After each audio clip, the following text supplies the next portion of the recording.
I'm Stephanie, 29 years old, and I've spent my entire life feeling like the understudy in my family's play. My sister Caitlin always got the starring role. When my parents skipped my birthday dinner for her restaurant reservation, something inside me finally snapped. After years of seeking validation that never came, I made a decision that changed everything. Now I own a stunning country house that's mine alone, and I've discovered that sometimes you have to build your own celebrations. Before I share how I got here, let me know where you're watching from. Hit subscribe if you've ever had to create your own happiness when others let you down. Growing up in suburban Boston, I always had the sense that I was somehow less important than my sister. My parents, James and Karen Mitchell, were both successful professionals, dad a corporate attorney and mom a marketing executive. They provided everything we needed materially, but emotionally, there was always a distance I couldn't seem to bridge, especially when it came to recognition and attention. Caitlin was born when I was 3, and from my earliest memories, she seemed to command attention effortlessly. She was the bubbly, outgoing child with big expressions and an even bigger personality. I was quieter, more thoughtful, and perhaps easier to overlook. As we grew, this dynamic only solidified into what felt like an unspoken family hierarchy. When I was 9, I worked for weeks on a science project about solar energy. I built a working solar oven that could actually toast a marshmallow using just sunlight and some household materials. The night before the science fair, I asked my parents to help me practice my presentation. They seemed distracted but agreed. 20 minutes later, Caitlin burst into the living room, twirling in her new dance outfit, announcing she had mastered a difficult pirouette. "That's wonderful, sweetheart," Mom exclaimed, completely forgetting about my practice presentation. Dad was already recording a video of Caitlin spinning around the living room. My solar oven sat forgotten on the coffee table.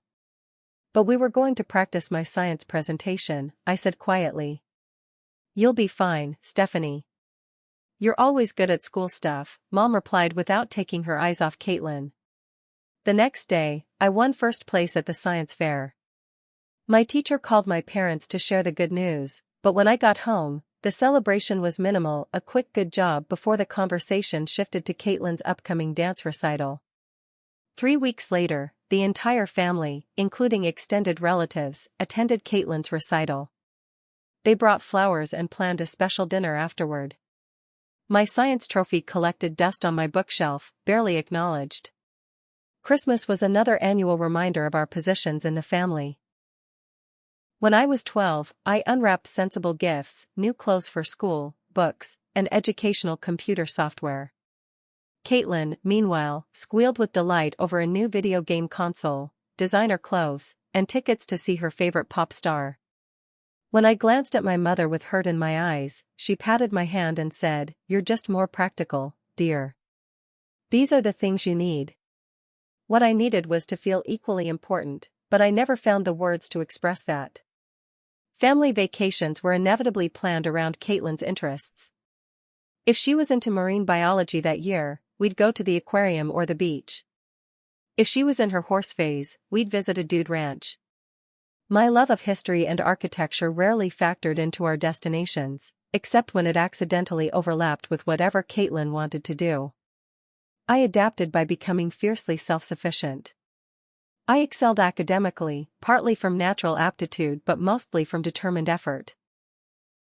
High grades became my way of seeking approval, but even straight A's and academic awards elicited only muted responses. "That's what we expect from you," Dad would say, as if excellence was my baseline while Caitlin's achievements, however modest, were extraordinary. My grandmother Sarah was the one exception. My mother's mother lived about an hour away, and visits to her house became my sanctuary. Unlike my parents, she noticed things about me, my interests, my accomplishments, my feelings. "You're special in your own quiet way," she told me once when I was 13 and struggling with yet another instance of feeling invisible at home. "Some people shine like fireworks, grabbing everyone's attention. Others are like stars, steady, reliable, and just as bright if people would only look up and notice." It was Grandma Sarah who encouraged my growing interest in finance and real estate. When I was 15, she gave me a book about investing basics for teenagers. "You've got a good head for numbers and planning," she observed. "That'll take you places someday." I devoured that book and asked for more. While other kids my age were reading young adult novels, I was studying investment strategies and financial planning. Money, I realized, represented freedom and security. If I couldn't count on emotional support, I could at least ensure my own financial stability. By the time I graduated high school at 17, I had a clear vision for my future. I'd won a substantial scholarship to Northwestern University, far enough from Boston to give me space to become my own person. As I packed my bags for college, I held on to hope that distance might actually improve my family relationships. Perhaps they would appreciate me more when I wasn't always there, overshadowed by Caitlin's brighter presence. "You'll do great things," Grandma Sarah said, hugging me goodbye. "Just remember that your worth isn't determined by how others see you." Her words would sustain me through the challenging years ahead, as I built a life on my own terms while still yearning for the family validation that remained stubbornly out of reach. Northwestern University became my fresh start, a place where nobody knew me as Caitlin's sister or had preconceived notions about my place in any hierarchy. My roommate freshman year was Amber Davis, a journalism major from Seattle with a laugh that filled our tiny dorm room and an uncanny ability to see through people's facades. "You carry yourself like someone who's used to being overlooked," she told me bluntly after we'd been roommates for just 2 weeks. "Stop hunching your shoulders and speak up. I want to hear what you have to say." That simple acknowledgement that my thoughts were worth hearing hit me harder than I expected. I broke down that night, telling Amber everything about growing up in Caitlin's shadow. Instead of offering empty reassurances, she listened, really listened, and then helped me set up our tiny dorm room with twinkle lights and threw an impromptu rebirth party with 2 other girls from our floor. "College is for reinvention," she declared. "Time to be the main character in your own story." Despite Amber's encouragement, I still struggled with periods of depression. There were days when getting out of bed felt impossible, when the voice in my head that sounded suspiciously like my parents would whisper that I was fundamentally less interesting, less lovable than my sister. On those days, Amber would drag me to class, refusing to let me wallow. I channeled my emotional struggles into my studies, pushing myself to excel in my business and finance courses. While other students complained about the heavy workload, I welcomed it. Every hour spent analyzing financial statements or creating business models was an hour I didn't spend dwelling on family dynamics. My junior year, when a professor pulled me aside after class to tell me I had a natural aptitude for financial analysis and asked if I'd considered investment banking, it felt like validation of a kind I'd rarely experienced. That conversation led to a summer internship at a Chicago investment firm, which later offered me a full-time position upon graduation. I graduated with honors, with only my grandmother and Amber cheering loudly from the audience. My parents and Caitlin attended but left immediately after the ceremony for Caitlin's friend's birthday party in Boston. The contrast between Amber's family, who took me out to dinner and gave me a graduation gift despite having met me only a handful of times, and my own family's hurried congratulations was painful but clarifying. My first apartment in Chicago was a tiny studio, but it was mine. My entry-level position at Harrison Financial Group was demanding, with 80-hour work weeks and high-pressure deadlines, but I thrived under the structure and expectations. Unlike family dynamics, the professional world had clear metrics for success, and I quickly distinguished myself through tireless work and analytical precision. During my second year at the firm, I met Jason Mercer, a senior investment advisor who became an unexpected mentor. After I stayed late one night to completely rework a client presentation that had been hastily assembled by another team member, Jason noticed. "You didn't just fix it, you transformed it," he said, flipping through my revised analysis. "But you didn't put your name on it." I shrugged. "The content matters more than the credit." Jason studied me for a moment. "That's admirable, but in this industry, you need to claim your victories. Otherwise, people will happily take credit for your work." Under Jason's guidance, I began to specialize in real estate investment analysis. The tangible nature of property appealed to me: actual buildings where people lived and worked, assets that could be improved and developed, unlike the abstract financial instruments that dominated much of our firm's business. At 24, I made my first personal real estate investment: a small, rundown condominium in an up-and-coming Chicago neighborhood. The property stretched my finances to the breaking point, requiring me to live on ramen noodles and work even longer hours to afford the mortgage and renovation costs. "You're crazy to take this on," said Michael, the guy I'd been dating for a few months. "Why not just enjoy life a little? Take a vacation or something normal?" When I tried to explain my vision for financial independence through property investment, he looked at me blankly. "But your family is already well off.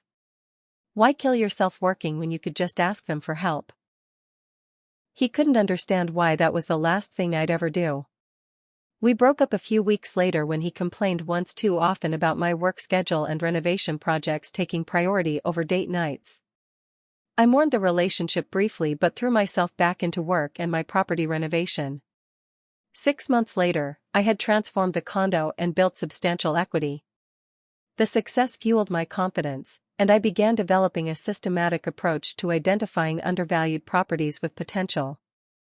By 26, I had purchased and renovated 2 more properties while advancing at work to become one of the youngest senior analysts in the firm's history.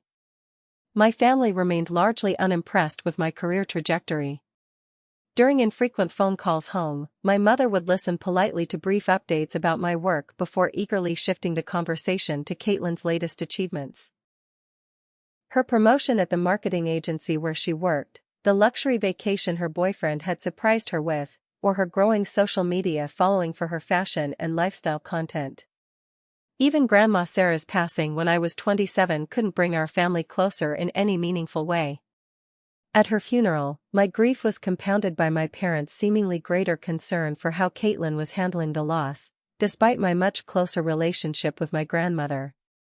In the wake of that loss, I made a decision that seemed both hopeful and potentially foolish. I accepted a position at Boston Financial Partners, taking a lateral move career-wise to return to my hometown. Part of me hoped that physical proximity might finally help bridge the emotional distance with my family. Perhaps as adults, Caitlin and I could develop a genuine relationship, and my parents might finally see me clearly. As I packed up my Chicago apartment and prepared to return to Boston, I looked around at what I had built entirely on my own: a successful career, a growing investment portfolio, and a sense of self-worth that was still fragile but stronger than before. I was bringing all of this back to the place where I had always felt insufficient, and I couldn't decide if it was an act of courage or masochism. "Don't let them dim your light," Amber warned during our goodbye dinner. "You've worked too hard to become this version of yourself." I promised I wouldn't, but I underestimated how easily old family dynamics could reassert themselves, pulling me back into patterns I thought I'd outgrown. My return to Boston began with cautious optimism. I found a comfortable apartment in Cambridge, close enough to my parents' suburban home for regular visits but with enough distance to maintain independence. My new position at Boston Financial Partners came with prestige and a corner office overlooking the Charles River, external validations that I secretly hoped might finally impress my family. Our first reunion dinner, hosted at my parents' house, seemed promising. Mom had prepared my favorite childhood meal of roast chicken with rosemary potatoes, and Dad actually asked questions about my work. Caitlin, now working as a marketing manager for a cosmetics company, seemed genuinely happy to have me back in town. "It's going to be so great having you here," she said, hugging me with apparent sincerity. "We can finally do sister things together." For a few weeks, I allowed myself to believe that adult perspectives had changed our family dynamic. We had Sunday dinners together, and once my mother even called specifically to ask my advice about a financial matter. I began to think that perhaps the problems had been partly in my perception, that I had been overly sensitive to normal family interactions during my formative years. Then came Caitlin's engagement to David Prescott, the son of a prominent Boston family with old money and older connections. He worked in his family's investment firm, was conventionally handsome, and had the kind of effortless charm that came from never questioning his place in the world. The night Caitlin announced their engagement at a family dinner, my parents transformed into jubilant creatures I barely recognized. My father, normally reserved with his emotions, actually teared up while embracing David. My mother immediately began discussing wedding venues and guest lists with a level of enthusiasm I'd never seen her direct toward any of my achievements. "Isn't this wonderful, Stephanie?" she kept asking throughout the evening, not really expecting an answer. "Our Caitlin marrying a Prescott?" I made appropriate congratulatory noises and offered genuine good wishes to my sister, but inside, a familiar hollowness expanded. The contrast between their reaction to Caitlin's engagement and their muted response to my major career milestones was impossible to ignore. Over the following months, the wedding planning consumed our family interactions. Every dinner conversation inevitably turned to wedding details, with my input rarely sought or acknowledged.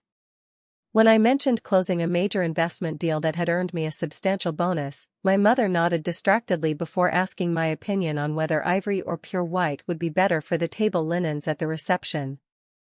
"I'm not sure I'm the best person to ask about wedding aesthetics," I said, trying to keep the edge out of my voice. "Oh, that's right," my mother replied with a small laugh. "You've always been more practical than romantic. Caitlin has such an eye for these things." The backhanded compliment stung in its familiar way, positioning my practical nature as somehow less valuable than Caitlin's more ornamental qualities. When the conversation turned to wedding costs, I surprised myself by offering to help with the expenses. My property investments were doing well, and despite the emotional complications, I wanted to be supportive of my sister. "That's very generous, Stephanie," my father said, seeming genuinely touched. "But we've been saving for Caitlin's wedding since she was little. We want to give her everything she's dreamed of." The revelation that they had a specific wedding fund for Caitlin hit me like a physical blow. Had they saved similarly for me? I wanted to ask but couldn't bear to hear the answer. As my 29th birthday approached, I decided to plan a special dinner at Maison Laurent, a French restaurant I'd wanted to try since returning to Boston. I invited my parents and Caitlin, along with David and a few close friends from work. It wasn't a milestone birthday, but after nearly 2 years back in Boston trying to strengthen family ties, I wanted an evening that was, just once, centered around celebrating me. Everyone accepted the invitation, and I allowed myself to feel a flicker of anticipation.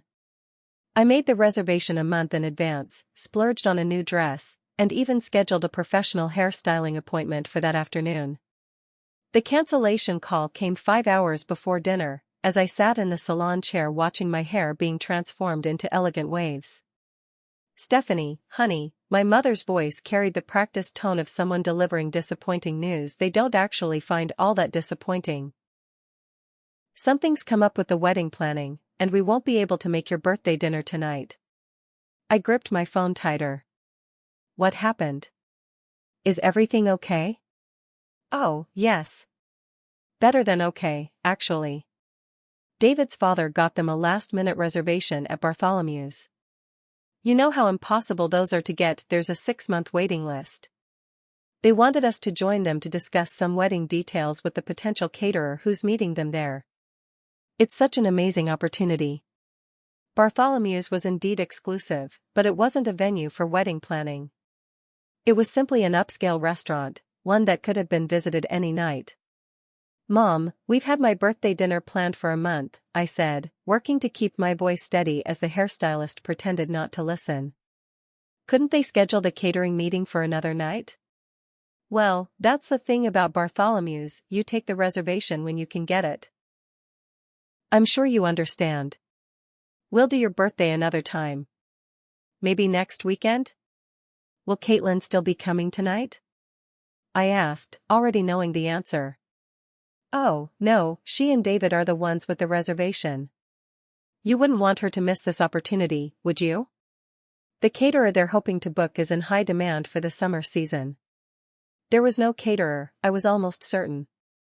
Just a fancy dinner my sister wanted to have, which automatically took precedence over my birthday celebration. "I see," was all I could manage. "Don't be upset, Stephanie. It's just dinner.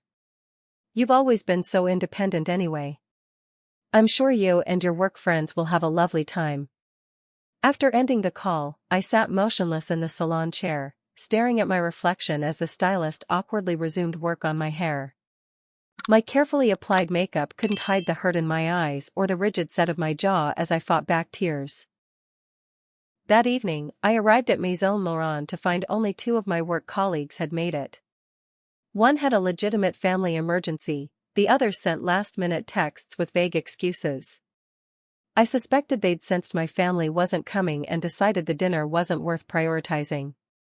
Caitlin hadn't even bothered to text me directly. "Table for 8?" the hostess asked. "No," I replied quietly. "It seems it will just be 3 of us now." She led us to a large table clearly set for a celebration, with a small happy birthday card placed at what should have been my seat. As my colleagues made uncomfortable small talk, a waiter named Thomas approached with a sympathetic smile. "I understand it's your birthday," he said kindly. "First round of drinks is on the house." His small gesture of kindness nearly broke my composure. I thanked him, ordered a glass of champagne I didn't want, and tried to salvage what remained of the evening. Later, after my colleagues had departed and I sat alone finishing my wine, I scrolled through Instagram to find multiple posts from Caitlin. There she was at Bartholomew's with our parents and David, everyone smiling broadly over elaborate cocktails and appetizers. No caterer in sight. The caption read, "Spontaneous family night. Best future in-laws ever. #blessed #family time." As if to twist the knife further, my mother had commented, "Nothing better than family time with our beautiful daughter." I paid the bill, overtipping Thomas substantially, and walked out into the cool Boston evening. Something had fundamentally shifted inside me. The constant hope that things would change, that my family would finally see and value me, had sustained me for 29 years. In its place now was a cold clarity that felt both painful and strangely liberating. I didn't go home immediately. Instead, I walked along the Charles River, watching the lights of Cambridge reflect on the dark water. By the time I reached my apartment, it was past midnight, officially no longer my birthday, and I had made a decision that would alter the course of my life. I woke the next morning with unexpected clarity despite the emotional turmoil of the previous night. Instead of the familiar heaviness of disappointment, I felt oddly light, as if putting down a burden I'd carried so long I'd forgotten it wasn't a natural part of me. After a strong cup of coffee, I called Jason Mercer, my former mentor from Chicago who had since relocated to New York but remained a trusted advisor. "Stephanie. Good to hear from you. How was the birthday dinner?" I gave him the abbreviated version, not wanting to dwell on family dynamics. "Their loss," he said simply. "Listen, since you called, there's something I've been meaning to discuss with you. An investment opportunity that seems right up your alley." Jason explained that a historic estate in the Berkshires had come onto the market under unusual circumstances. The property belonged to a client of his who had inherited it but needed to liquidate quickly due to financial difficulties elsewhere in their portfolio. "It's undervalued by at least 30% based on my analysis," Jason continued. 19 acres, a main house from the 1890s that needs work but has incredible bones, 2 guest cottages, and it's just 3 miles from Lenox. The catch is they need to close within 45 days. "What's the asking price?" I asked, already pulling up my investment portfolio on my laptop. When he told me, I inhaled sharply. It was substantial, representing almost all my liquid assets, plus I'd need to leverage my existing properties. "That's ambitious," I said carefully. "It is," Jason agreed. "But I've seen your investment strategy over the years. You have an eye for potential that others miss. This place has Stephanie Mitchell Project written all over it." He sent over the listing details, and I spent the morning analyzing the numbers, looking at comparable properties, and researching the market in that area of the Berkshires. By lunchtime, I'd made up my mind. This was either going to be the smartest financial move of my life or a spectacular miscalculation that would set me back years. 3 days later, I drove out to the property for a viewing. The listing photos hadn't captured the full impact of the place. The main house was a grand Victorian with a sweeping front porch, turrets, and an abundance of original woodwork inside, though years of neglect were evident in the peeling paint, sagging porch steps, and outdated systems. As I walked through rooms with soaring ceilings and large windows that flooded the space with light despite their grimy state, I could see not just what the house had been but what it could become. The property sat atop a gentle hill with views of rolling countryside in every direction. The two guest cottages, while smaller, had their own charm and potential for rental income. "Place needs a lot of work," commented Frank Delaney, a local contractor who'd met me there to provide a preliminary assessment of the renovation needs. Frank was in his early 40s, with the weathered hands of someone who worked with them for a living and direct blue eyes that missed nothing as he examined the structure. "The foundation's solid though," he continued, knocking against a wooden support beam. "And these materials, you can't get craftsmanship like this anymore. It's all been built to last another century if you take care of it right." By the end of our walkthrough, Frank had provided a rough estimate for the essential renovations that was sobering but not unexpected. We sat on the front porch steps afterward, looking out over the property as the afternoon sun cast long shadows across the overgrown lawn. "It's a big undertaking," Frank said, following my gaze. "Especially if you're planning to manage it from Boston." "I'm thinking of making it more than an investment," I replied, surprising myself with the admission. "I might use it as a weekend place, at least initially." Frank nodded thoughtfully. "Property like this, it gets under your skin. Not just a house, but a piece of history. Did you know it was built by William Hartley, one of the early paper mill owners? His daughter was a suffragist who held meetings here. There are stories that the attic was part of the Underground Railroad before that, though that's harder to verify." The house's history resonated with me, especially the idea of it being a place where someone had fought for recognition and rights. It felt symbolic in a way I wasn't ready to articulate. The next 3 weeks were a whirlwind of financial maneuvering, property inspections, and planning. I leveraged my investment portfolio, took a calculated risk with my savings, and secured financing through connections I'd cultivated in my banking career. Not once did I mention the purchase to my family, though normally an investment of this magnitude would have been something I'd discuss with my father, who had some experience in commercial real estate. This was mine alone, my decision, my risk, my potential reward.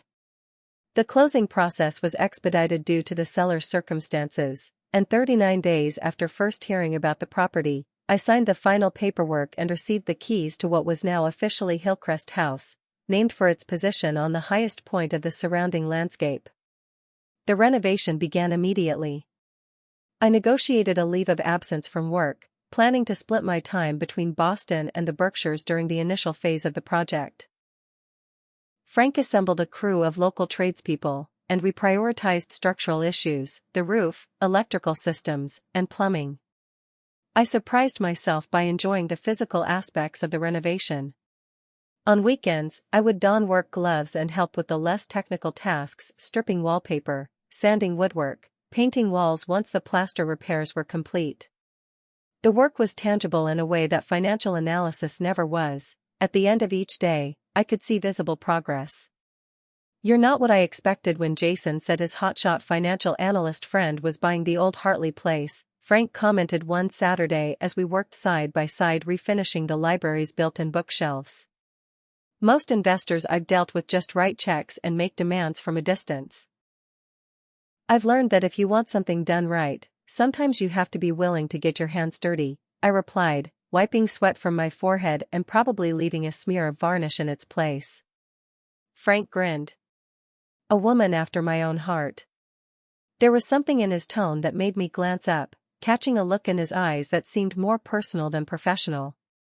I quickly returned my attention to the bookshelf, unsure how to respond to what might have been simple friendliness or something more. The renovation work provided a convenient excuse for missing several family dinners during this period. When my mother called to complain about my absence, I cited work commitments rather than revealing my project.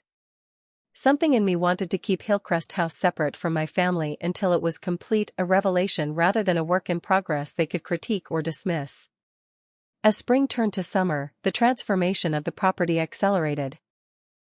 Gardens were cleared and replanted, the exterior was repainted in historically appropriate colors, and the interior began to take shape with refinished hardwood floors, restored moldings, and updated but period-appropriate fixtures. By an ironic coincidence, the projected completion date for the essential renovations fell on the weekend of Caitlin and David's wedding in late August.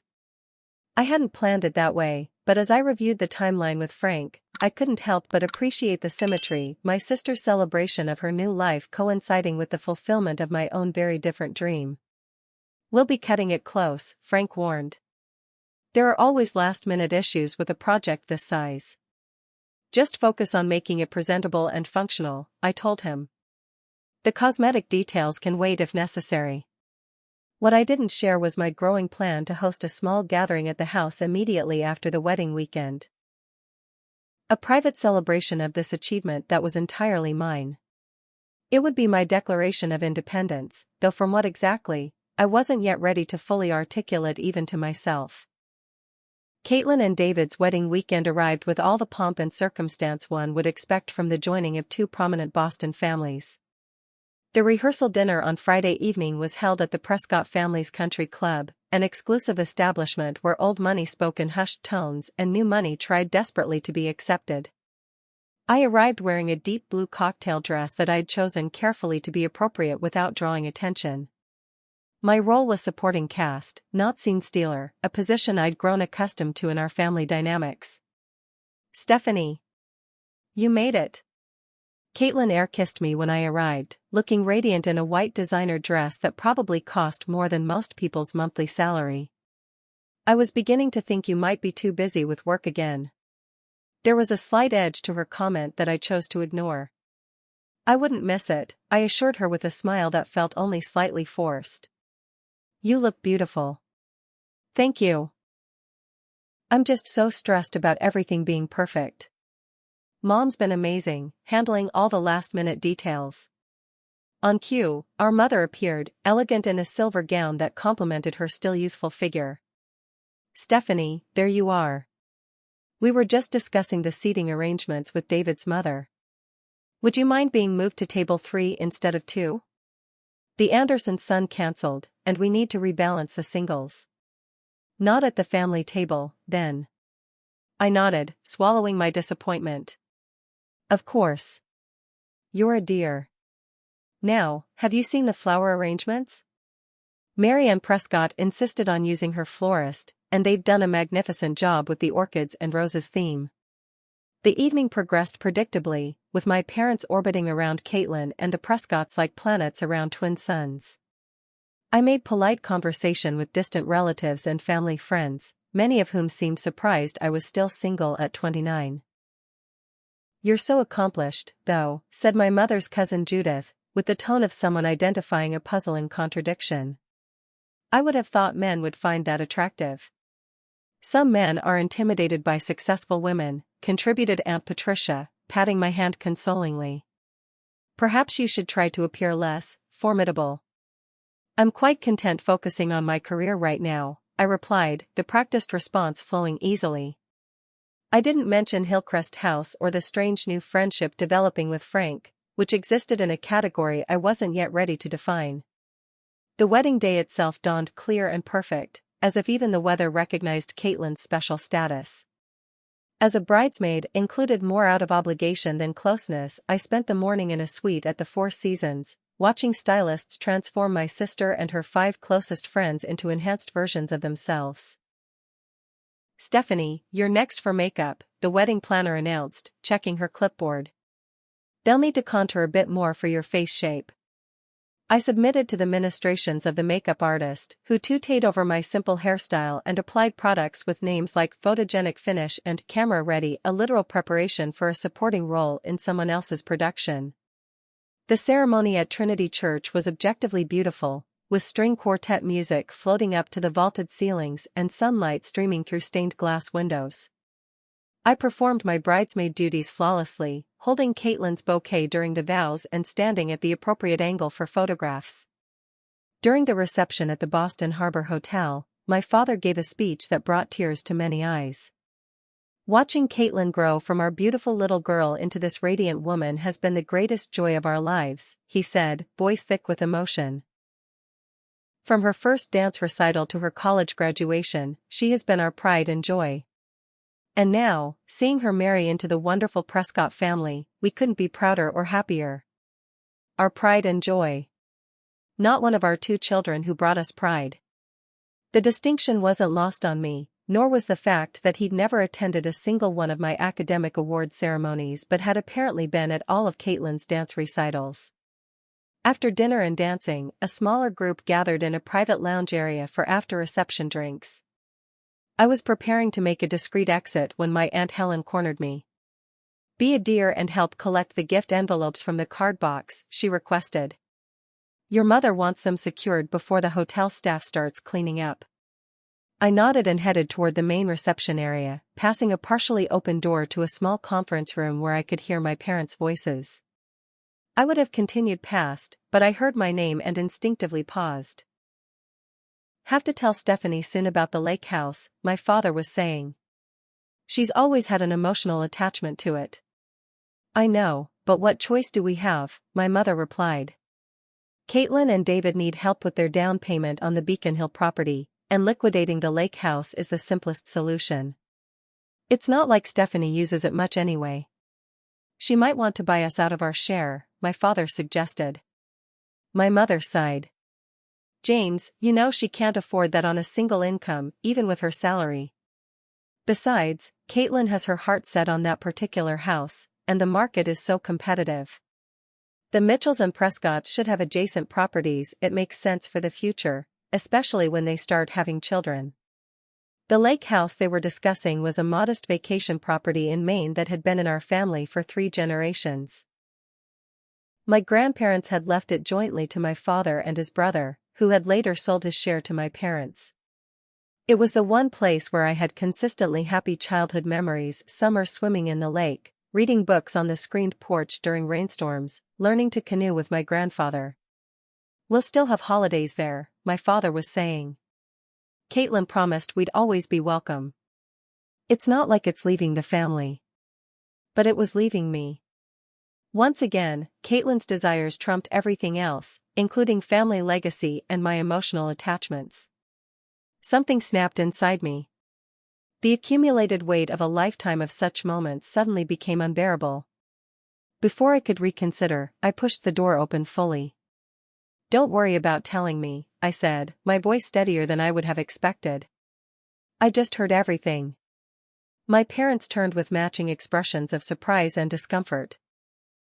"Stephanie, this isn't how we wanted you to find out," my mother began, recovering quickly. "We were going to discuss it with you after the wedding festivities. Like you discussed missing my birthday for Caitlin's dinner? Or having a special savings account for her wedding but not mine? Or any of the 1,000 other times my feelings and needs came second?" The words poured out with decades of pent-up hurt behind them.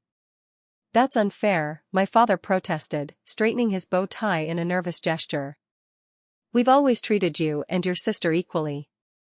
A disbelieving laugh escaped me.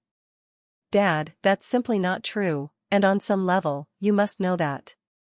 I have spent my entire life working for your approval and recognition, while Caitlin has had it automatically granted from day one." "You're being dramatic," my mother said dismissively. "And frankly, selfish. This is your sister's wedding weekend. Now is hardly the time for this conversation." "When would be the time, Mom? When have my feelings ever been the priority?" I took a deep breath, trying to maintain composure. "The lake house is the one place that holds positive childhood memories for me. Did that factor into your decision at all?" My father at least had the grace to look uncomfortable. "Stephanie, we understand you have an attachment to the property, but Caitlin and David have an immediate need dash. And my needs are never immediate, are they? They're always deferrable, negotiable, or simply invisible." "What's going on?" Caitlin appeared in the doorway, still in her wedding gown, David hovering protectively behind her. I could hear raised voices from the hallway. "Nothing, sweetheart," our mother said quickly. "Just a small misunderstanding about the lake house." "You told her?" Caitlin's expression shifted to one of annoyance. Mom, you promised to wait until after the honeymoon. That she was irritated about the timing rather than concerned about my feelings was the final confirmation of everything I'd been saying.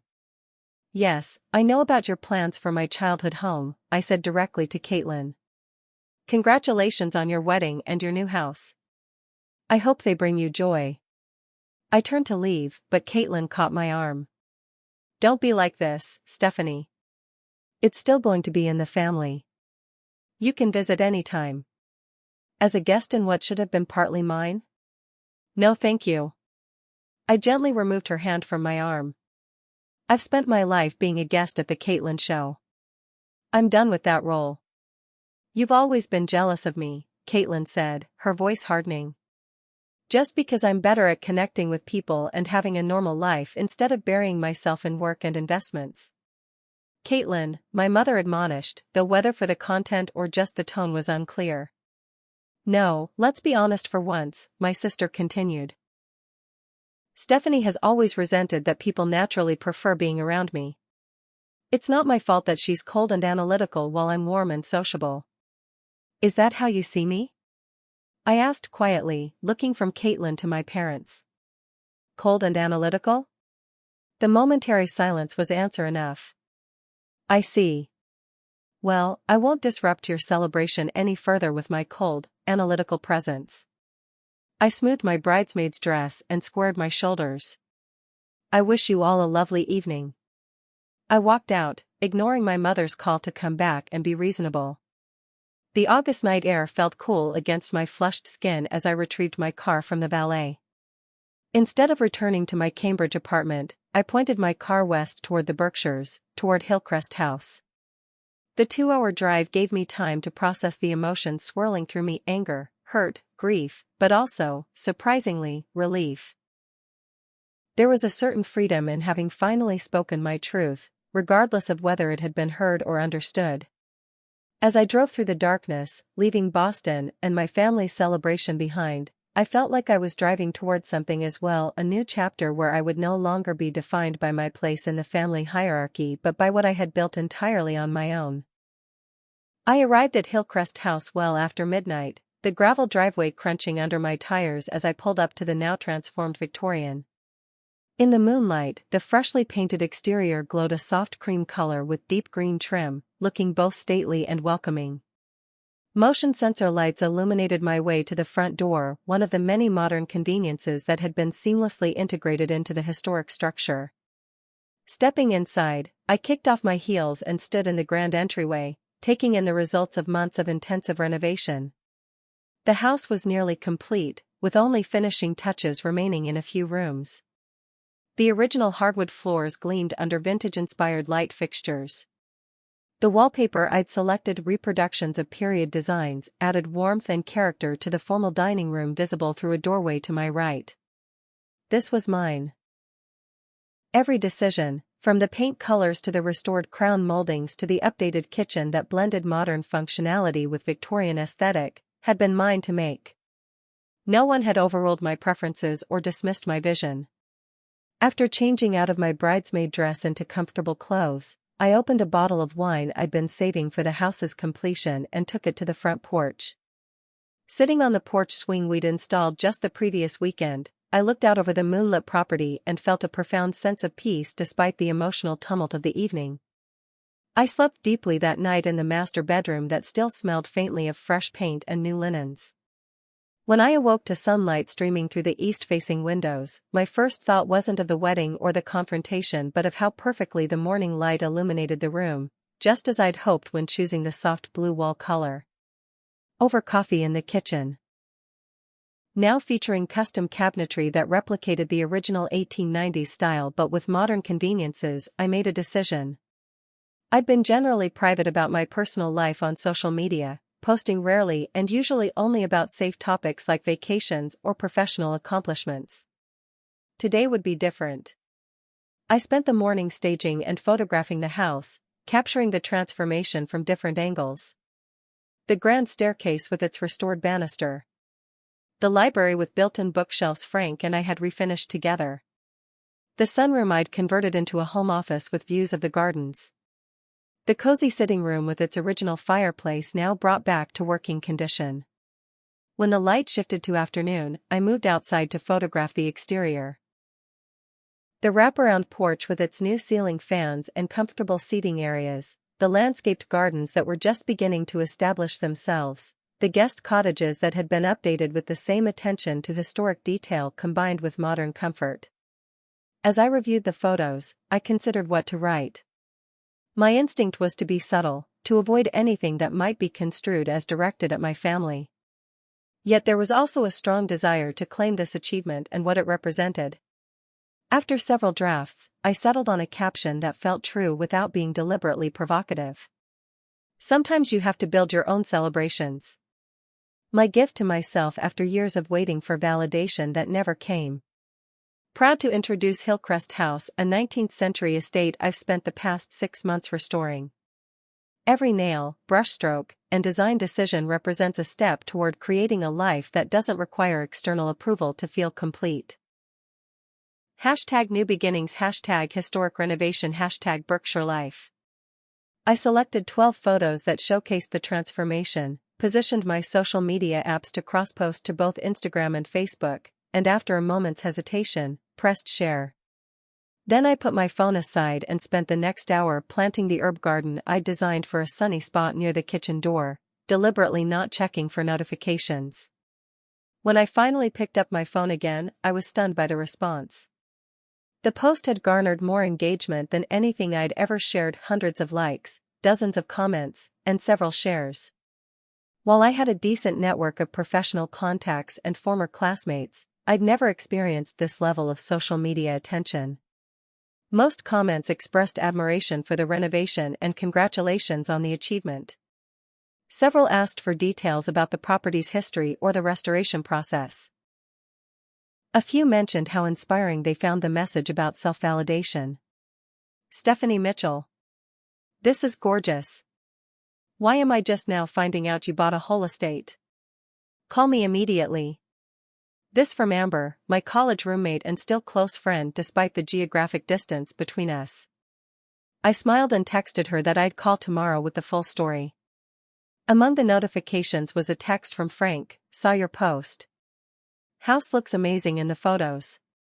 Even better in person. Still have that bottle of champagne we were saving for project completion. Would tonight work to celebrate?" The message made me smile and sent a small flutter through my stomach that I wasn't quite ready to analyze. I texted back that tonight would be perfect. As the afternoon progressed, the notifications continued. Colleagues expressing surprise and admiration. Distant relatives I rarely heard from suddenly reaching out with compliments and questions. Even Jason, my former mentor, commented. "Knew you'd make that property shine." Exceeded expectations, as always. There were no responses from my immediate family, which didn't surprise me. They were likely still celebrating Caitlin and David's wedding or dealing with post-reception logistics. Around 5 o'clock, the doorbell rang. Frank stood on the porch holding not just the promised champagne but also a small potted magnolia tree. "Housewarming gift," he explained with a slightly self-conscious smile. "Traditional in these parts to give something that grows with the house. Thought this suited the property, and you. Takes time to establish but lasts for generations." The thoughtfulness of the gift touched me deeply. "It's perfect," I said, genuinely moved. "Let's plant it where we can see it from the porch." We spent the next hour planting the magnolia in a spot where it would eventually provide dappled shade for part of the garden while being visible from several of the house's main rooms. The physical labor was satisfying after a day of emotional processing, and Frank's company was easy, free from the tension and pretense that had characterized the previous day's wedding festivities. Later, as we sat on the porch sharing the champagne and watching the sunset paint the hills in golden light, my phone rang. I was surprised to see it was from Lennox's Chamber of Commerce. "Ms. Mitchell? I'm Barbara Livingston from the Berkshire Historical Tourism Board. We saw your social media posts about your restoration of the old Hartley place. It's absolutely stunning what you've done with the property. She explained that they were updating their historic homes driving tour and website and wondered if I might be interested in having Hillcrest House included. We're particularly focused on properties that maintain historical integrity while demonstrating thoughtful modernization. Your renovation seems exemplary in that regard. The request was unexpected but flattering. I agreed to consider it and schedule a time for her to visit and see the property in person. After the call, Frank raised an eyebrow. "Looks like you're becoming a local celebrity already." I laughed. "Hardly. But it's nice to have the work recognized." "That's what happens when you do things right instead of just quickly," he observed. "People notice quality." As evening settled into night, I found myself telling Frank the full story of the wedding and confrontation, something I hadn't planned to share. He listened without interruption, his expression thoughtful. "Family's complicated," he said when I finished. "I've got 4 siblings myself, and there were definitely times growing up when it felt like the spotlight never quite made it to me." "How did you handle it?" I asked. He considered the question seriously. "Built my own light, I guess. Found the things I was good at that made me feel valued, even if they weren't what got the loudest applause at home." He gestured toward the house. "Kind of like what you've done here. Created something that speaks for itself." The simple wisdom of his observation resonated deeply. As he left later that evening, there was a moment on the porch steps when I thought he might kiss me, but instead, he simply squeezed my hand and promised to return the next day to finish the last items on our renovation punch list. I fell asleep that night to the unfamiliar but welcome sound of notifications continuing to arrive on my silenced phone, connections from near and far responding to the life I'd built rather than the role I'd been assigned. 1 month after my social media post unexpectedly went viral within my extended network, Hillcrest House had taken on a new dimension in my life. What had begun as a personal sanctuary and investment property had evolved into something more. After consulting with financial advisors and local tourism experts, I'd decided to make the 2 renovated guest cottages available as vacation rentals. The carriage house and the gardener's cottage, as I'd named them, quickly booked solid through the fall foliage season and well into the holiday period. Their success prompted me to consider occasionally renting the main house for special events during periods when I'd be in Boston. My professional life had taken an unexpected turn as well. The attention garnered by Hillcrest House led to inquiries about my renovation approach and investment strategy. On a whim, I'd written a detailed blog post about the financial aspects of historic property renovation, which was picked up by several real estate and personal finance websites. This exposure led to an opportunity to start a small consulting business advising others on property investment and renovation, with a particular focus on helping women achieve financial independence through real estate. I'd reduced my hours at the financial firm to 4 days a week, dedicating Fridays to building this new venture that combined my financial expertise with my newfound passion for restoration. The property itself had become a gathering place in ways I hadn't anticipated. When the Lenox Historical Society asked if they could hold their autumn fundraiser on the grounds, I agreed, enjoying the chance to share the house's history and renovation story with people who genuinely appreciated it. Frank had become a constant presence in my life, our professional relationship evolving naturally into something more personal. He'd introduced me to local craftspeople, farmers, and artists, helping me establish connections in the community that made the Berkshires feel increasingly like home. My relationship with my immediate family remained complicated and distant. They had not responded to my social media post, and I had made no effort to contact them after the wedding confrontation. The silence was both painful and peaceful, a space in which I could continue to build a life based on my own values rather than their expectations. The first contact came 3 weeks after the wedding, in the form of a text from my mother. "Stephanie, your father and I saw your posts about the house. It's lovely. We hope you're doing well and that we can talk soon when things settle down. Caitlin and David are back from their honeymoon and settling into their new home." The message was classic mom acknowledging me briefly before shifting focus back to Caitlin. I'd responded with a simple, "Thank you. I'm doing very well. Would be happy to talk when it feels right for everyone." I left the ball in her court, neither pushing for reconciliation nor closing the door to it. What did surprise me was Caitlin's unexpected visit on a crisp October Saturday. I was in the garden harvesting the last of the season's tomatoes when her BMW pulled into the driveway. "This place is amazing," she said as she got out of the car, looking around with genuine appreciation. "The pictures don't do it justice." "Thanks," I replied cautiously. "What brings you to the Berkshires?" "You," she admitted simply. "David's at a golf thing with his father, and I wanted to see you. And this place you created." I invited her in for coffee, curious about her intentions but determined to maintain boundaries. We sat in the kitchen, awkward at first, the events of the wedding weekend hanging unspoken between us. "I'm sorry," she finally said, cradling her mug. "For what I said at the wedding. About you being cold and analytical. It wasn't fair."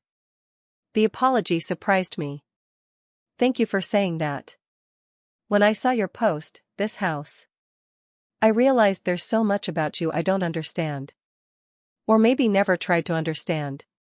She looked down at her coffee. "It's easier to think of you as just being different from me rather than having your own dreams that had nothing to do with me." It wasn't a complete acknowledgement of the family dynamics that had shaped our relationship, but it was more insight than I'd expected from my sister. "The lake house," she continued hesitantly. "I didn't know how much it meant to you. I just saw it as a solution to our housing budget gap. It represented something to me," I explained. "Memories that were mine. Not everything has to be shared." She nodded slowly. "David and I are looking at other options now. Dad's talking to his financial advisor about alternatives." We didn't achieve a perfect reconciliation during that visit, but we did reach a new understanding. Caitlin toured the house, asking thoughtful questions about the renovation choices. She seemed genuinely impressed by what I'd accomplished, perhaps seeing me clearly for the first time. "You're good at this," she said as she prepared to leave. "Creating beautiful spaces. Seeing potential others miss." "Thank you," I replied, the compliment meaning more coming from her than from the many renovation professionals who had expressed similar sentiments. "Maybe we could have dinner sometime? When you're in Boston or if I'm out this way again," she suggested. "I'd like that," I said, surprised to find I meant it. As she drove away, I felt a burden lifting. Not because we had resolved every issue or healed every hurt, but because I no longer needed her or my parents' approval to feel complete. Whatever relationship we rebuilt would be from a place of mutual respect rather than the old patterns of seeking validation I'd never receive. My 30th birthday arrived as autumn painted the Berkshires in spectacular color. Instead of a restaurant dinner that could be cancelled or overshadowed, I hosted a gathering at Hillcrest House, a celebration entirely on my terms. Amber flew in from Seattle. Frank was there, now officially my boyfriend, though we were taking things slowly. Colleagues from Boston made the drive. New friends from the Berkshire community joined us. Even Jason came up from New York for the occasion. We gathered on the porch and lawn, enjoying a perfect early October day, with local catering, a small jazz trio, and plenty of laughter. The party was neither extravagant nor understated. Simply authentic to who I was and what I valued. As evening approached and lights twinkled in the trees we had strung with lanterns, I found a quiet moment alone on a secluded part of the porch. Looking out over the property and the people who had chosen to celebrate with me, I reflected on the journey that had led me here. The pain of being overlooked hadn't disappeared entirely, but it had transformed into something else, a recognition that sometimes the most painful rejections lead to the most beautiful redirections. I had stopped waiting for external validation and instead built something that validated itself through its very existence. Family, I had learned, was both those we were born to and those we choose. Some relationships were worth the work of rebuilding on healthier foundations. Others might need to remain more distant for my own well-being. The difference now was that I could make those choices from a position of strength rather than need. As Frank joined me on the porch, slipping his arm comfortably around my waist, I smiled up at him. Happy birthday, he said simply, understanding that this celebration represented far more than just turning 30. I leaned into his steady presence, grateful for this unexpected chapter of my story. It really is, I agreed. Life wouldn't always be this picture perfect, I knew that. There would be challenges ahead, both with my birth family and in my new ventures. But I had built a foundation, literal and metaphorical, that could weather whatever storms might come. The party continued around us, my chosen family celebrating not just my birth but my rebirth as someone who no longer waited for a place at others' tables but had built her own, with plenty of room for those who truly saw her. Has anyone else experienced being constantly overlooked in their family? How did you handle it? Did you confront the situation or find your own path to happiness? I'd love to hear your stories in the comments. And if this resonated with you, please hit that subscribe button and share with anyone who might need a reminder that sometimes the best response to being undervalued is to create something valuable on your own terms. Thank you so much for watching, and remember, your worth isn't determined by others' ability to see it.